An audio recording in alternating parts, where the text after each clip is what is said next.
네, 피로를 풀어주는 안마의자, 요즘 가정집에서도 흔히 볼 수 있는데요. 아이들이 있는 가정집이라면 사용 후 유의가 필요하겠습니다.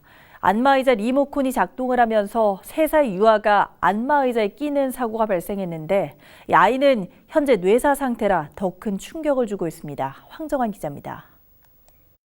구급차 한 대가 급하게 사고 현장으로 향합니다. 곧이어 펌프차도 중앙선을 넘어 뒤따라갑니다. 28일 오후 6시 46분쯤 청주 주성동 한 아파트에서 3살 A군이 집안에 있던 안마의자에 몸이 끼인 사고가 발생한 겁니다.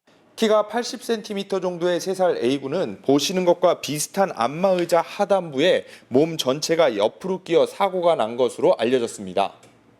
소방 출동 당시 A군은 심정지 상태였으며 현재 인근 병원 중환자실에서 치료를 받고 있지만 뇌사 상태로 자가 호흡이 힘든 것으로 전해졌습니다. 빨리 와달라, 지금 호흡이 없다, 지금 의식이 없다라고도 계속 얘기했었는데 전화는 여기저기서 계속 오고 도착은 안 하고 오고 있다라는 얘기만 계속 했었거든요.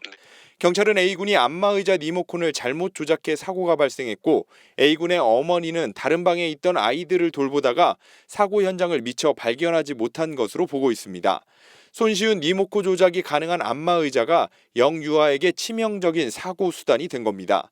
실제로 한국소비자원 자료에 따르면 안마의자 관련 소비자 위해 사례는 최근 2년 새 3배로 늘었습니다.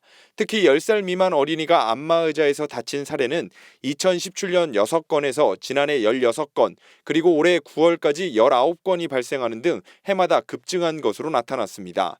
특히 어린이 관련 주요 사례로는 안마의자에 올라갔다가 떨어져 머리에 뇌진탕을 입거나 팔이 골절된 사례가 있었고 안마의자의 틈새에 손이나 발목이 끼어 다친 사례도 있었습니다.